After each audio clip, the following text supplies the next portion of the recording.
ပယံအလုသမားဘဝကနေအောင်မြင်လာတော့ဘဝမိတ်ပြီးမလို့တဲ့မတွေးတဲ့အရာတွေကိုလုပ်ခဲ့တဲ့သူတယောက်ရဲ့အကြောင်းကိုပြောပြပေးခြင်းပါတယ်။သူရဲ့ဘဝက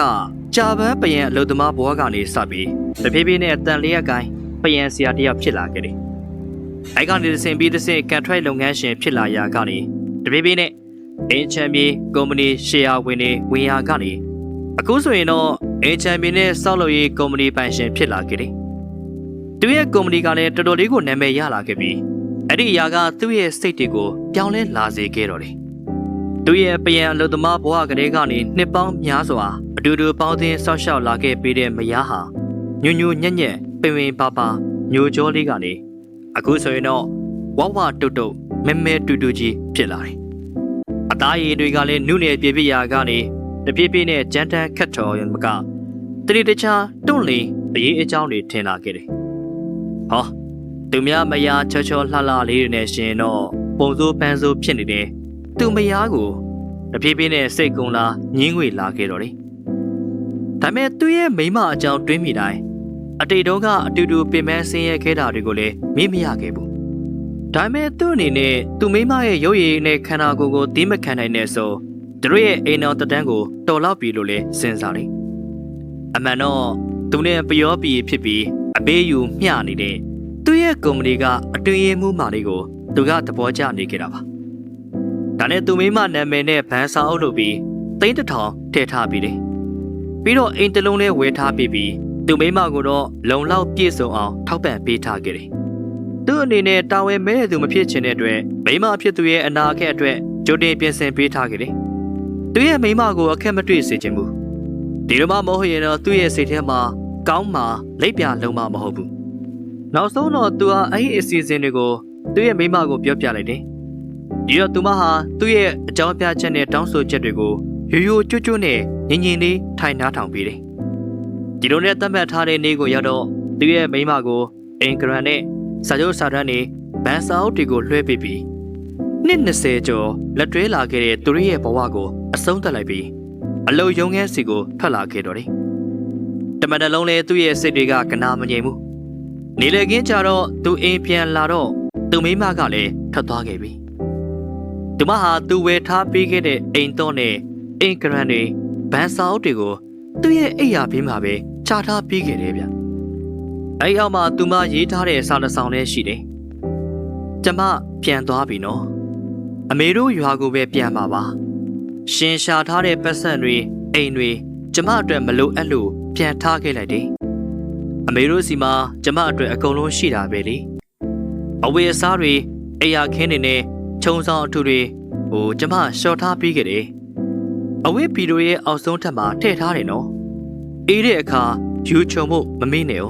။အဝတ်တွေကိုဂျိန်းနဲ့ချိတ်ထားပေးတယ်။ရှင့်ရဲ့ခြေအိတ်တွေနဲ့ကပတ်တွေကဗီဒီယိုအလဲထပ်မှာနော်။အတွင်းကန်တွေလည်းရှော့ထားပြီးအဝတ်ဗီဒီယိုဘယ်ဘက်ကအန်ဆွေထဲမှာလိပ်ပြီးစီထားတယ်နော်။ကျမမရှိတော့ပြီမဲ့ဆရာပေးထားတဲ့အစာရင်ဈေးတွေတောက်ဖို့မမေ့နဲ့哦။နောက်တစ်ခုရှင်ကအိမ်တော့ခဏခဏမေးတဲ့ကြပြောက်တယ်လို့ကျမတော့အပူတွေလှုပ်ထားပြီးချမ်းသာဦးလေးကြီးရဲ့အိမ်မှာအထားပေးတယ်နော်မနက်အလုတ်သွားကနေရင်အိယာခေါင်းရင်းကပြတင်းပေါက်ကိုပိတ်ထားဖို့မမေ့နဲ့အောင်မိုးရလို့မိုးပတ်ရင်အိယာတွေဆူရွှဲကုန်မယ်ကျမရှင်ကြိုက်တဲ့ဆက်သားကြောင့်နဲ့ဝတ်သားကြောင့်နေတလန်းသားတွေလင်းကားပိတ်တာလောက်လှုပ်ထားပြီးကြောင်ရင်ထဲမှာအိတ်နဲ့ထည့်ထားခဲ့တယ်စားကျင်တဲ့အခါစီအိုးလေးတဲပြီးကြော်စားလိုက်ရုံပဲပြီးတော့ဟင်းကြုံဖို့မပါဘဲနဲ့ရွာကစုံစီတန်တန်နေနဲ့ပဲကြော်ထားတယ်ဗာလဲချောင်းကျော်ပလင်းနေလေကြောင်ရင်ရဲ့ဒုတိယအဆင့်မှာရှိတယ်။ဒါကိုလေတင်းဆွေတို့နဲ့ဘီယာမြည်မပစ်လိုက်နဲ့哦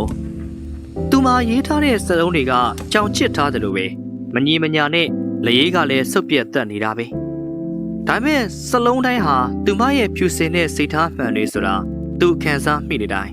နှလုံးသားထဲမှာတော့တစစ်စစ်နဲ့နာကျင်လာတယ်။သူကြောင်ရင်တွေကဗာလဲချောင်းကျော်ပလင်းတွေထုတ်ကြည့်ပြီးသူဟာတာမန်စင်းရင်သားငမွဲလေးဘဝလွန်ခဲ့တဲ့နှစ်20တုန်းကသူ့ကိုဒီလိုပဲဗာလဲချောင်းကျော်တွေကြော်ကျွေးခဲ့တော့ကသူပျော်ရွှင်ကြည်နူးခဲ့ရဘူးလေအဲဒီတုန်းကတော့ဘဝတစ်လျှောက်လုံးမှာသူမကိုပျော်ရွှင်အောင်ထားရမယ်လို့သူ့ကိုသူကတိပေးခဲ့ဘူးလေဒါနဲ့ပဲသူဟာချက်ချင်းပဲကောင်းပေါင်းထွက်ပြီးသူမိမကိုလိုက်ရှာပါတယ် နိုင်ဝက်လောက်ကြာတော့ကားဂိတ်မှာသူ့မိမကိုတွေ့တယ်။သူ့တကူလုံးနဲ့ချွေးတွေကိုရွှဲနှစ်နေရပဲ။သူမိမကိုဒေါသနဲ့လှမ်းអော်တယ်။နင်ကဘယ်ကိုသွားမလို့လဲ။ငါအခုအလုတ်ကပြန်လာတာ။တနေ့ကိုပင်ပန်းလာတာထမင်းတော်မစားရသေးဘူး။အရှင်မတာဝန်ဆိုတာဒီလိုပဲလင်ကိုပြစ်ထားရသလား။ငါနဲ့ခုချက်ချင်းအိမ်ပြန်လိုက်ခဲ့။ဒီတော့ဇနီးဖြစ်သူလည်းမျက်ရည်တွေစီးကြလာရင်ထိုင်ရာကထပြီးသူ့ရဲ့နာကိုတိတ်တိတ်ဆိတ်ဆိတ်ပဲလိုက်လာခဲ့တော့တယ်။သူမရဲ့မျက်နှာမှာလည်းမျက်ရည်စားတွေနဲ့ပြုံးလာပါတယ်။သူမမသိတာကသူ့ရဲ့ရှေ့ကစိုက်စိုက်နဲ့ရှောက်နေတဲ့သူ့ယောက်ျားရဲ့ဘားပြင်မှာလည်းမျက်ရည်တွေစီးကြနေတယ်ဆိုတာပါပဲ။စောစောတုန်းကကားဂိတ်ကိုသူကားမောင်းလာတော့လမ်းမှာတလန်းလုံးသူကစိုးရိမ်လာတာ။သူမကိုပြန်ရှာလို့မတွေ့တော့မှကိုပဲအရန်ကြောက်နေခဲ့တာပါ။သူဟာသူ့ကိုယ်သူလည်းချိန်ဆနေမိတယ်။ဘာလို့အဲ့လောက်တော့အသုံးမကျတာလဲ။ဘာမဟုတ်တဲ့အခြားမိန်းမလှတာလေးနေပဲသူ့ကိုတိတ်ချစ်တိတ်ယိုသေးပြီးသူနဲ့အတူအေးတူပူအမျှနှစ်ပေါင်း20ကျော်ပင်ပန်းဆင်းရဲအတူတူခံလာခဲ့တဲ့မိန်းမကိုပြစ်ပယ်ဖို့စဉ်းစားမိရတာလေပေါ့။တကယ်ဆိုရင်သူမဟာသူ့ဘဝရဲ့ခွဲခွာမရတဲ့ဘဝအစိပ်ပန်းတစ်ခုပါပဲဆိုတာသူနားလည်သွားပါပြီ။ပျော်ရွှင်မှုဆိုတာကတကယ်တော့ဘန်စာအုပ်ထဲကငွေကြေးပမာဏပေါ်မှာမူမတည်ပါဘူး။ကိုချစ်တဲ့သူရဲ့အပြုံးပေါ်မှာပဲမူတည်တာပါ။လွတ်လပ်မှုဆိုတာကလူတိုင်းအတွက်ဖြစ်နိုင်ပါတယ်။ကိုကသာရွေးချယ်မလားဆိုတာမူတည်သွားတာပါ။ဗီဒီယိုလေးကိုတီထီအောင်နားဆင်ပြီးသွားပြီဆိုရင်တော့တွေးစရာတစ်ခုခုရသွားလိမ့်မယ်လို့ထင်ပါတယ်။ပရိသတ်တို့ရဲ့ထင်မြင်ယူဆချက်ကလေးကိုလည်းကွန်မန့်လေးထဲမှာမှန်သွားပေးခဲ့ကြပါအောင်ဗျာ။ဒီထက်ပိုမိုကောင်းမွန်တဲ့အကြောင်းတွေကျွန်တော်ပြန်လာခဲ့ပါအောင်မယ်။နောက်ဗီဒီယိုမှာပြန်လည်ဆုံတွေ့ကြပါသေးတယ်။